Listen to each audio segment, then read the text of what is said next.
Panguva ino, the ruling party ZANU-PF is shaking with fear.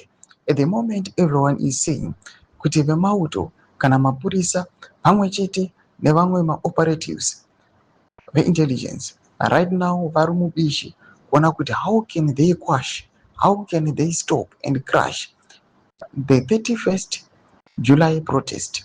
Panguva ino, we have seen some of the NDWG members were taken. We have seen some of the members vekwana Maduku have been arrested. Zvise zviri kuitiwa nekuda kwevakakomana veZANU-PF were in fear panhau dzema 31st July protest. Sapina masvika mudanyurwa panguva ine achinzi the ruling party ZANU-PF is shaking with fear. Let us subscribe or like on the bell icon. Tipina mramobudanyurwa pamuchinzi.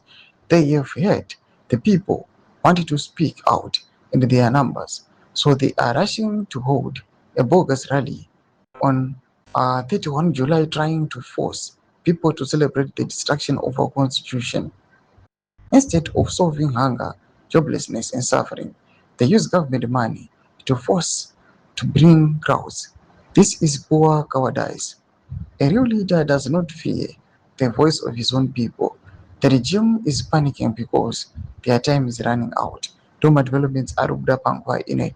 Parikuonekwa kunzi the ruling party ZANU-PF. Panguva ine, we have seen even last weekend across Zimbabwe, kunana Mutare, kunana Harare province, they've held a thank you rally.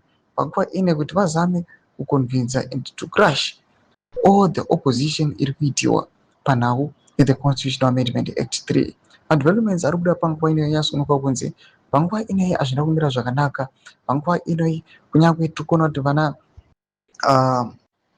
Minister Kazembe, they are threatening all the protesters kuti ngavamire zvavanoda kuita izvi, achiti panguva ine the forces will take action. Ina comment section medu dzafungura muri kudii pamusoro pechitiko ichi. Subscribe or like, continue to on the bell icon.